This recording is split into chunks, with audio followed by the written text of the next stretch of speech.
KC99 news కి స్వాగతం. రేవంత్ రెడ్డి మీ కుటుంబం కూడా ఇవే బియ్యం తింటారా? మాజీ ఎమ్మెల్యే పట్నం నరేందర్ రెడ్డి పాఠశాల విద్యార్థులు తినే భోజనం కూడా ఈ రోజు కల్తీ చేస్తున్నారు. ఇచ్చిన హామీల్లో పాఠశాలలో నాణ్యమైన విద్యతో పాటు నాణ్యమైన భోజనం అందిస్తున్నా అన్నారు. ఇదేనా మీ నాణ్యత అని ప్రశ్నించారు.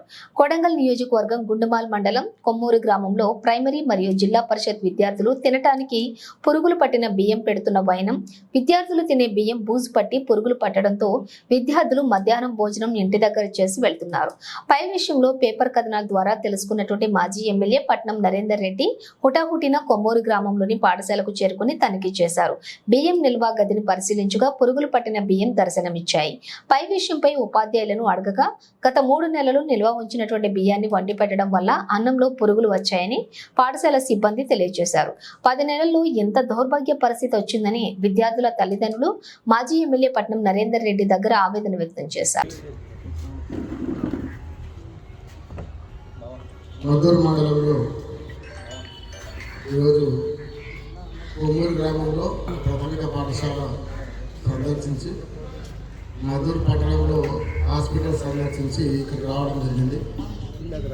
రెండోటి ముఖ్య నాయకులందరికీ, మాజీ ప్రజాప్రతినిధులందరికీ, పత్రికా సోదరులకు, యూట్యూబ్ ఛానళ్లకు, ఎలక్ట్రానిక్ మీడియా అందరికీ కూడా పేరు పేరు నమస్కారం తెలియజేసుకుంటున్నాం.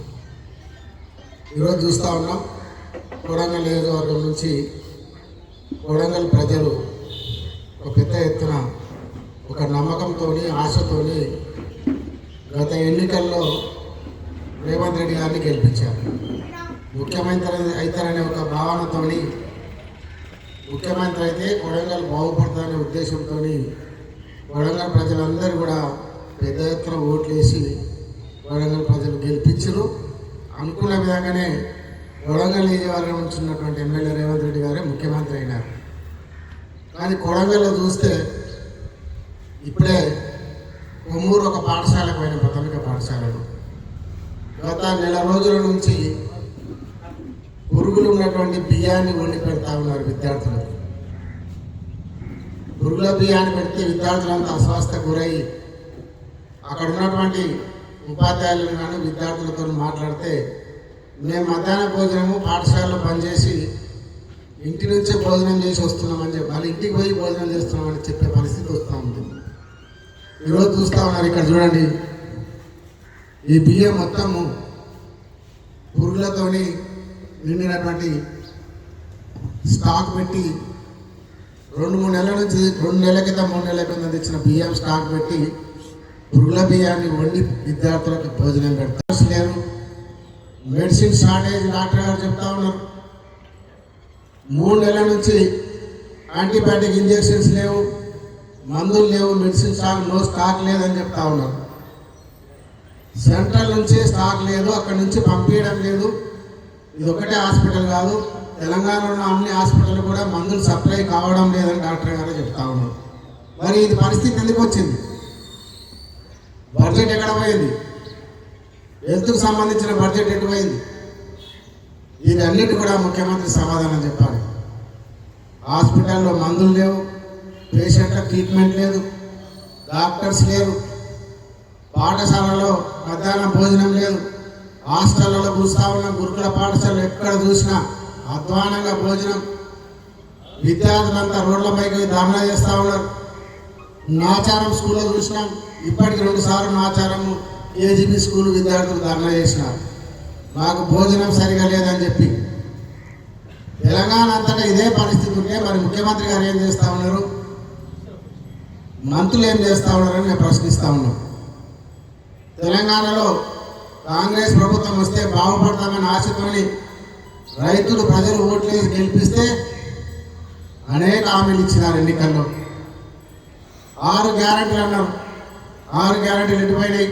మెడల్ వంచి ఈ 6 గ్యారెంటీలు అమలయ్యే వరకు ఎంబడి పోరాటం చేసి అమలయ్యే వరకు చేస్తాం.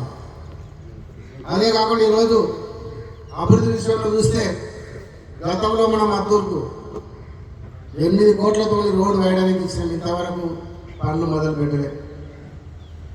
చాలా గ్రామాలకు రోడ్లు మంజూరు చేసినాం.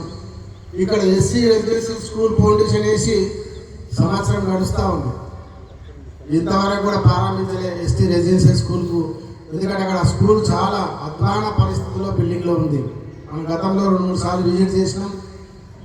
వాళ్ళకు వసతి సౌకర్యం లేదు, భోజన సౌకర్యం లేదు. కాబట్టి మంచి బిల్డింగ్ ఉండాలని చెప్పి మనం 6 కోట్లతోని ఎస్టీ రెసిడెన్షియల్ స్కూల్ మంజూరు చేస్తే దాని గతి లేదు. ఇప్పటివరకు కూడా పనులు మొదలు కాలే. రోడ్డు వాడిని 8 కోట్లతో ఇస్తే ఇంతవరకు కూడా పనులు మొదలు కాలే. అదే కాకుండా ఈరోజు మద్దూరులో అనేక అభివృద్ధి కార్యక్రమాలు ఇచ్చినాం. ఎక్కడ కూడా పనులు మొదలు కాదు ఇంతవరకు కూడా. మనం ఇచ్చిన ప్రభుత్వమే, మనం ఇచ్చిన రోడ్లు ఈరోజు తాండాలకు 65 కోట్ల రూపాయలు తాండాలకు మంజూరు చేసినాం. మంజూరు చేసినాం. అదొక్కటే మేము ఉన్నప్పుడే కంప్లీట్ చేసుకున్నాం. కానీ కొత్తపల్లిలో ఇచ్చినాం, మద్దూరు టౌన్లో టెంపుల్కి ఇచ్చినాం, కొత్తపల్లిలో టెంపుల్కి ఇచ్చినాం, చెన్నవారులో ఇచ్చినాం, చర్చికి ఇచ్చినాం, మసీద్కి ఇచ్చినాం. పెద్ద ఎత్తున స్పెషల్ డెవలప్మెంట్ ఫండ్ నుంచి సుమారు 100 కోట్ల రూపాయలు ఎన్నికలకు ముందు 6 నెలల ముందే మనం అన్ని మంజూరు ఇచ్చి శాంక్షన్ ఇచ్చినాం. టెండర్ కూడా పెట్టిన తర్వాత కూడా వాటన్ని రద్దు చేసినారు. మరి ఎందుకు రద్దు చేస్తారని అడుగుతా ఉన్నాను. ముఖ్యమంత్రి నియోజకవర్గం కదా, ఇంకా కొత్తగా నిధులు తీసుకొచ్చి పనులు చేయాలి తప్ప పాత అన్నీ కూడా రద్దు చేసి పనులన్నీ రద్దు చేసినారు. గతంలో సర్పంచులు చేసిన వర్కులకు చాలామంది సర్పంచులు, మాజీ సర్పంచులు అందరూ కూడా ఇబ్బంది పడుతూ ఉన్నారు. ఒక్కరు కూడా బిల్లు ఇవ్వడం లేదు. గతంలో పనిచేసిన సర్పంచులు అందరూ కూడా నేను ప్రభుత్వాన్ని డిమాండ్ చేస్తున్నాను, ముఖ్యమంత్రి గారు డిమాండ్ చేస్తున్నా, గతంలో పనిచేసిన సర్పంచుల బిల్లులన్నీ కూడా చెల్లించాలని చెప్పి నేను డిమాండ్ చేస్తా ఉన్నాను. గతంలో మంజూరు చేసిన పనులన్నీ కూడా శాంక్షన్ ఉన్నాయి, వాటన్నిటిని కంప్లీట్ చేయాలి. ఈరోజు చెక్ డ్యామ్లు 75 కోట్లతో చెక్ డ్యామ్లు ఇస్తే 1-2 కంప్లీట్ చేసినారు. మేము గతంలోనే 25 కోట్ల చెక్ డ్యామ్లు కంప్లీట్ చేసి మరీ కూడా పెద్ద ఎత్తున రైతులకు అందుబాటులో తీసుకొచ్చినాం. విద్యారం చెక్ డ్యామ్ కానీ, అదేవిధంగా ముసిరిబా కానీ అనేక రకాల చెక్ డ్యామ్లన్నీ కంప్లీట్ చేసినాం. ఈరోజు లింగాల చేడు కాడ 8 కోట్లతో చెక్ డ్యామ్ మంజూరు చేసినాం. దాన్ని తొందరలో కంప్లీట్ చేసి నాణ్యత వర్క్ లేకుండా ఆ చెక్ డ్యామ్ అప్పుడే ఇంకా వర్క్ కంప్లీట్ కాకముందే చెక్ డ్యామ్ లీక్ అయ్యే పరిస్థితి వచ్చింది. గత ప్రభుత్వం కేసీఆర్ గారు ముఖ్యమంత్రిగా ఉన్నప్పుడు ప్రతి ఒక్కటి రైతులకు ఎప్పటికప్పుడు టైంకు విత్తనాలు ఇచ్చినాడు, ఎరువులు ఇచ్చినాడు, రైతు బంధు పంట పెట్టుబడి సాయం ఇచ్చినాడు. పండించిన పంట కూడా గ్రామాలలో సెంటర్ పెట్టి కొనుక్కొని రైతులకు ఇబ్బందిగా లేకుండా చేసిన ప్రభుత్వం కేసీఆర్ ప్రభుత్వం. ఇప్పుడున్న ప్రభుత్వం ఎన్నికలకు ముందు చెప్పినారు, కేసీఆర్ గారు రైతు బంధు 5,000 ఇస్తున్నాడు, మేము 7,500 ఎకరాకు 15,000 ఇస్తామని చెప్పినాడు. ఎటుపోయింది రైతు బంధు? ఎటుపోయింది? వానాకాలం సీజన్ పంట కూడా కంప్లీట్ అయిపోతూ ఉంది. ఇంతవరకు రైతు బంధు లేదు, రైతు బీమా లేదు. రుణమాఫీ అన్నారు, రుణమాఫీ 30% కూడా రుణమాఫీ జరగలేదు. ఏ బ్యాంకుకు పోయినా, ఏ గ్రామానికి పోయినా, ఎక్కడ ఏ రైతులు అడిగినా మా రుణమాఫీ కాలేదని చెప్తా ఉన్నారు. 17,000 కోట్లతో రుణమాఫీ చేసి మొత్తం రుణమాఫీ కంప్లీట్ అయిపోయిందని చెప్పినారు ముఖ్యమంత్రి గారు. కానీ దానికి కావాల్సింది 46,000 కోట్లు కావాలి. 46,000 కోట్లు అయితే రుణమాఫీ కంప్లీట్ అవుతుంది. కానీ మనం చేసింది 17,000 కోట్ల రుణమాఫీ చేసి మొత్తం కంప్లీట్ చేసినామని ముఖ్యమంత్రి గారు అబద్ధాలు చెప్తా ఉన్నారు. నేను అడుగుతా ఉన్నాను, గతంలో ఇచ్చిన హామీలన్నీ కూడా అమ్మదాతలకు 2,000 ఇస్తుండే కేసీఆర్ గారు, ఇంట్లో ఒకరికే ఇస్తుండే, మొత్తం ఇద్దరికి ఇస్తా అని చెప్పిన ముఖ్యమంత్రి 2,000 4,000 చేస్తాడు. 4,000 పెన్షన్ ఎటుపోయింది? కళ్యాణ లక్ష్మి కేసీఆర్ కిట్టు ఎటుపోయినాయి? కళ్యాణ లక్ష్మికి 1,16,000తో పాటు తులం బంగారం ఇస్తామని చెప్పి కోజీ సభలో ప్రియాంక గారితో చెప్పించినారు. ముఖ్యమంత్రి రేవంత్ రెడ్డి గారు చెప్పినారు, ప్రియాంక గాంధీ చెప్పినారు, వాళ్ళ తులం బంగారం ఇక్కడ పోయింది. అదే కాకుండా అక్క చెల్లెళ్లకు 2,500 రూపాయల పెన్షన్ ఇస్తున్నాడు, 4,000 రూపాయల పెన్షన్ ఇస్తున్నాడు. 4,000 పెన్షన్ ఎటుపోయింది? 2,500 పెన్షన్ ఎటుపోయింది? 2 లక్షల ఉద్యోగాలు, ఉద్యోగాలు ఎటుపోయినాయి? 500కే గ్యాస్ సిలిండర్ ఇస్తున్నాడు, గ్యాస్ ఎటుపోయింది? వీటన్నిటిని కూడా అమలు చేసే వరకు ఈ ప్రభుత్వం మీద పోరాటం చేస్తాం. హాస్పిటల్లో గతంలో చూసినాం, పెద్దలు హరీష్ రావు గారు ఆరోగ్య శాఖ మంత్రిగా ఉన్నప్పుడు మద్దూరు మండలంలో బ్రహ్మాండంగా హాస్పిటల్ ప్రారంభించి ఇక్కడ అన్ని వసతులు ఉండాలి, ఇది నారాయణపేటకు దూరం, ఇక్కడ నా పేషెంట్ రావాలన్నా, చిన్న ప్రెగ్నెన్సీ ఉన్న లేడీస్ కూడా పోవాలంటే మహబూబ్నగర్ నారాయణపేట పోవాల్సిన పరిస్థితి ఉండే మద్దూరులో. అట్లాంటిది ఇక్కడ హాస్పిటల్ ఓపెన్ చేసి అన్ని వసతులు ఏర్పాటు చేసి డాక్టర్లు ఏర్పాటు చేస్తే ఇప్పుడు హాస్పిటల్ పోయినాం.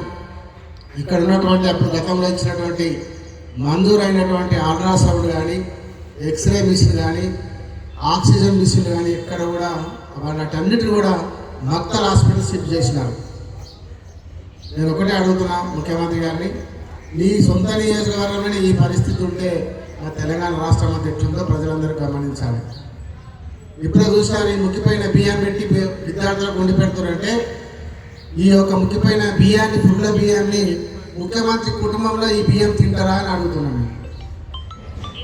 ఈ బియ్యాన్ని కూడా మరి ముఖ్యమంత్రి కుటుంబంలో ఉన్న సభ్యులు తినాలి. తిన్న తర్వాత విద్యార్థులు పెట్టాలి. ఇక్కడ ఉన్నటువంటి హాస్పిటల్ ఉన్న ఎక్విప్మెంట్స్ అన్నీ కూడా వేరే కాన్స్టిట్యూన్సీకి తీసుకుపోయినారు. ముఖ్యమంత్రి కాన్స్టిట్యూన్సీ డాక్టర్స్ లేరు, గైనకాలజిస్ట్ లేరు, చాలామంది డాక్టర్ షార్టేజ్ ఉన్నది అక్కడ హాస్పిటల్లో. ఇక్కడ ఉన్నటువంటి గతంలో ఇచ్చిన మంజూరు ఇచ్చిన ఎక్విప్మెంట్స్ అన్నీ కూడా మక్తలు తీసుకుపోయిన పరిస్థితి ఎందుకు వచ్చిందని అడుగుతా ఉన్నాను. సొంత నియోజకవర్గము ఇంకా ఎక్కువ చేయాల్సింది పోయి డాక్టర్స్ ఉండాలి, అల్ట్రాసౌండ్ ఉండాలి, ఎక్స్రే మిషన్ ఉండాలి. ఇక్కడ ఏదంటే బ్రహ్మాండమైన హాస్పిటల్ కట్టినాం. పెద్ద ఎత్తున మంచి 30 పడకల హాస్పిటల్ ఇక్కడ మద్దతు టౌన్లో కట్టినాం మనం.